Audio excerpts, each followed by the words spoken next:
इमरान खान साहब का जो केस लगा हुआ है अदालत में तोशाखाना 2 वाला, उसकी समाअत मुलतवी कर दी गई है। समाअत हुई नहीं, जज पहुंचे ही नहीं अडयाला जेल में समाअत के लिए और ना बाकी लोगों को आने दिया गया। उसकी वजह यह है कि इमरान खान साहब जेल में अब स्टेटमेंट देते हैं और वो स्टेटमेंट तकलीफ देता है पाकिस्तान की मिलिट्री एस्टेब्लिशमेंट, खसूसन फील्ड मार्शल को, क्योंकि इमरान खान साहब फील्ड मार्शल को लगातार मुखातिब करते हैं और उन्होंने अपनी कश्तियाँ जला दी। इमरान खान साहब अब असाब की एक लंबी लड़ाई में है और मैंने आपको पहले भी कहा कि वो टेस्ट मैच खेल रहे हैं मौजूदा एस्टेब्लिशमेंट के साथ। तो क्या एस्टेब्लिशमेंट के बाद इतना वक्त है कि वो इमरान खान के साथ एक लंबा टेस्ट मैच खेल सकेगी? मौजूदा एस्टेब्लिशमेंट हर एक को रिटायर हो जाना होता है, लेकिन आर्मी चीफ के दौरा अमेरिका को लेकर मामला बहुत हसास हैं और पूरा निज़ाम इस बात पे तुला हुआ है कि इस दौरे को मुकम्मल तौर पे पहले की तरह कामयाब बनाया जाए। अब इस हवाले से जो है इमरान खान साहब के स्टेटमेंट, दो चीज़ें हैं ना, एक तो 14 अगस्त पे दोबारा पाकिस्तान तहरीक इंसाफ का एहतजाज है, उसके हवाले से अभी से पकड़ दकड़ मारधाड़ शुरू है। हुकूमत जो है वो तमाम फस्तायत के हथकंडे इस्तेमाल कर रही है, सवाए खैबर पख्तूनख्वा में कहीं पे भी। अच्छा देखिए, खैबर पख्तूनख्वा को अलग तरीके से डील किया जा रहा है, वहाँ पे सिक्योरिटी के हालात बहुत ख़राब हो गए हैं और बाकी सूबों में पकड़ दकड़ और मारधाड़ है। तो दोनों जगह के ऊपर जो है वो आवाम के लिए मुश्किलात हैं। अब 14 अगस्त के हवाले से इमरान खान साहब का कोई स्टेटमेंट ना आए तो हुआ ये कि जज साहब ने जुडिशल कम्प्लेक्स से ही, ये जज है शाहरुख अर्जुमंद, इन्होंने वहीं से जनाब ऑर्डर दे दिया कि आइंदा तारीख जो है वो अब 15 अगस्त है, यानी 14 अगस्त का जो एहतजाज है पाकिस्तान तहरीक इंसाफ का वो निकल जाए। उसके बाद 15 अगस्त को इमरान खान साहब का केस चलेगा अडयाला जेल में, तो इसको आगे ले गए हैं। और साथ ही साथ आर्मी चीफ के दौरे से पहले दो लोगों ने ट्वीट किया, ख्वाजा आसिफ ने किया और एक शहबाज शरीफ ने किया। ख्वाजा आसिफ ने दोनों ज़ुबानों में किया, उर्दू में भी किया, अंग्रेजी में भी किया, और इन दोनों ने डोनाल्ड ट्रंप की तारीफ की है और बहुत ज़्यादा तारीफ की है, मीठी भरी तारीफ की है। तो ये बेमौका तारीफ क्यों कर रहे हैं? अभी तो डोनाल्ड ट्रंप ने पाकिस्तान के बारे में ऐसा कुछ नहीं किया, टैरिफ का मामला तो थोड़े दिन पहले हुआ था और पाकिस्तान के मामले में डोनाल्ड ट्रंप का कोई रिसेंट स्टेटमेंट या कोई ऐसी चीज़ भी नहीं है।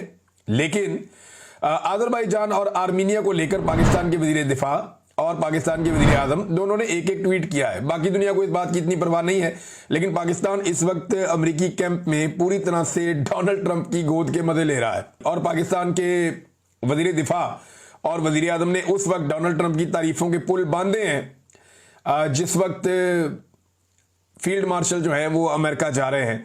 तो अब आप खुद ही समझदार है कि सारी चीज़ें एक साथ कैसे होती हैं। तहरीक इंसाफ ने नादरीन एक चीज़ शो की है, वो मैं आपको दिखाता हूं। ये आर्टिफिशियल इंटेलिजेंस का कमाल है। ये एक नहीं है, 2-3 तस्वीरें सोशल मीडिया पे गर्दिश कर रही हैं कि इमरान खान साहब मीटिंग कर रहे हैं और ये एक पुलिस वाला मेज के नीचे घुसा हुआ है, एक पर्दे के पीछे छुपा हुआ है। तो इस किस्म की आर्टिफिशियल इंटेलिजेंस की कुछ तस्वीर जो है वो सोशल मीडिया पे गर्दिश कर रही और वहां दिखाया जा रहा है कि जनाब ये छोटी सी मेज है, इसके नीचे पुलिस वाला छुपा हुआ है, आधा नजर आ रहा है हर तरफ से। तो यहां छुपकर कैसे एक पूरी साजिश को बेनकाब किया जा सकता है? यानी ये कैसे मुमकिन है कि पुलिस वाला उसी कमरे में मौजूद हो जहां पे इमरान खान साहब एक बड़ी घिनौनी किस्म की मुबैना तौर पे साजिश कर रहे थे। अब मैंने पाकिस्तान तहरीक इंसाफ के वकला को भी कहा कि इमरान खान के कमरे में वहां पे तो मैं भी गया हुआ हूं और मैंने वो देखा हुआ है जहां पे वो मीटिंग इमरान खान करते थे सबसे। जिस ड्राइंग रूम की पुलिस वाले बात कर रहे हैं उस ड्राइंग रूम में मैं भी गया हूं और बेशुमार मजीद सहाफ़ी और लोग गए। हज़ारों लोग मेरे ख्याल में इमरान खान साहब से इंटरेक्शन करते थे हर महीने, तो बहुत सारे लोग वहाँ जाते रहे। अब इमरान खान साहब रोज़ाना तो फर्नीचर चेंज करते नहीं थे, उनका तो जब तक फर्नीचर फट नहीं जाता, सोफे फारग नहीं हो जाते, टूट फूट नहीं हो जाती, तब तक वो चेंज नहीं करते। तो वहाँ पे वो सामान आज भी पड़ा हुआ होगा और वहीं पर होना चाहिए, क्योंकि इमरान खान साहब की गिरफ्तारी के बाद किसने उसको बदलना है। तो मैंने उनसे कहा कि जनाब आप ये टेबलें उठाएं, ये चीज़ें उठाएं और उठा के अदालत में ले जाएं, ले जाके अदालत में सोफ़ा रखें, टेबल रखें और जज को कहें कि इस पुलिस वाले को बोले इसके नीचे छुप के दिखाए। अगर ये इसके नीचे छुप गया तो आप हम सबको फांसी लगा दें। छोटी छोटी टेबलें हैं वहाँ पे, वो बड़ी टेबल थी नहीं ऐसी जिसके नीचे बंदा ऐसे छुप जाए और पूरा गायब भी हो जाए, नजर ही ना आए। और ना कोई ऐसे पर्दे बिछे हुए थे कि जिनके अंदर नीचे बंदा घुस जाएगा।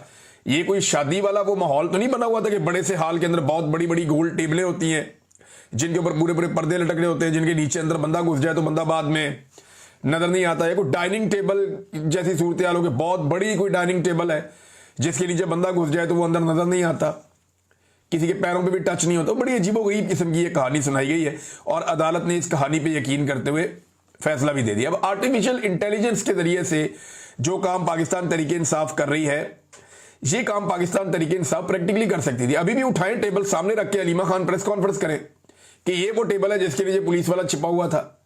अब बताएं पुलिस वाला इसके नीचे छुप के दिखाए ना कि इसके नीचे बंदा कैसे छुप सकता है। बहरहाल एक और नाज़रीन खबर है और ये बड़ी इंटरेस्टिंग है। अब भारतीय डिफेंस की जानिब से भी एक दावा सामने आया और ये भारतीय एयर चीफ है। भारतीय एयर चीफ ने बहुत अजीबोगरीब दावा कर दिया है और ये मजायका खेज दावा है। इनका नाम है जी अमरप्रीत सिंह। अमरप्रीत सिंह जो है वो भारतीय एयर चीफ है और इनके दौर में भारत के तैयारे पाकिस्तान ने गिराए, तबाही फेर दी इंडियन एयरफोर्स की और इंडियन तैयारे जो हैं वो एक एक करके गिरे। राफेल तैयारे की तबाही करवा के वहाँ फ्रांस की मार्केट भी डाउन कर दी और चाइना का बहुत फ़ायदा हो गया इसमें। तो जनाब अब वो ये कह रहे हैं कि जी हमने भी पाकिस्तान के 6 तैयारे तबाह किए थे। इतने महीने गुजर गए, मई के महीने में लड़ाई हुई थी, जून जुलाई, अब ये अगस्त चल रहा है। 3 महीने के बाद इंडियन एयर चीफ आता है और वो आकर कहता है जी हमने भी इंडिया पाकिस्तान के तैयारे तबाह किए थे। तो दुनिया पागल है कि मान लेगी ये बात? भाई जब तबाह किए थे तब बताना चाहिए था। कहते जी हमारे पास सबूत है, हमने पाकिस्तानी तैयारे तबाह किए थे, कुछ हमने हवा में तबाह कर दिए थे, कुछ खड़े हुए भी हमने तबाह कर दिए थे और एक पाकिस्तान का कोई बड़ा सर्वेलेंस वाला तैयारा है वो भी हमने तबाह कर दिया था। हाँ, ये पाकिस्तान के साथ हुआ था कराची मेहरान एयरबेस पे, जब हमारा एक बड़ा तैयारा तबाह किया गया था जो बहुत कीमती था। वो उस वक्त एक हुआ था हमारे साथ वाकया, लेकिन ये बिल्कुल झूठ है, इसका कोई सबूत इनके पास नहीं है। और पाकिस्तान का जो एक्शन था जिसमें इंडियन तैयारे गिरे हैं, वो पूरी दुनिया के अंदर सब लोग मानते हैं। अमेरिकी सदर कहता है बार बार इनके तैयारे गिर गए, उनको शर्मिंदा करते हैं, उनकी अपनी पार्लियामेंट के अंदर सब कहते हैं। तो इंडिया बहुत बुरी तरह एक्सपोज हुआ। वो अपने लोगों को खुश करने के लिए एक प्रोपेगेंडा चला रहे हैं क्योंकि हमारी आवाज़ इंडिया तक पहुंचती नहीं है। इन्होंने हमारे सारे चैनल्स इंडिया में ब्लॉक कर दिए हैं। इंडिया में क्या, इधर हमारे पाकिस्तानी एस्टेब्लिशमेंट ने पाकिस्तान में भी ब्लॉक कर दिए हैं। ये हालात पैदा कर दिए गए। अच्छा, जो इंडियन क्लेम है उसके बाद किसी किस्म का दुनिया से कोई भी किसी किस्म का रद्द-ए-अमल भी नहीं आया क्योंकि लोगों को इस बात का आइडिया है कि ये आदमी ने बंगी मारी है और अपने लोगों के बीच में बैठ के एक बड़क मारी है, इसकी कोई हैसियत है नहीं। हकीकत से इसका दूर दूर तक कोई ताल्लुक नहीं है। अब तक के लिए इतना ही। अपना ख्याल रखिएगा, अपने इस चैनल का भी। अल्लाह हाफिज़।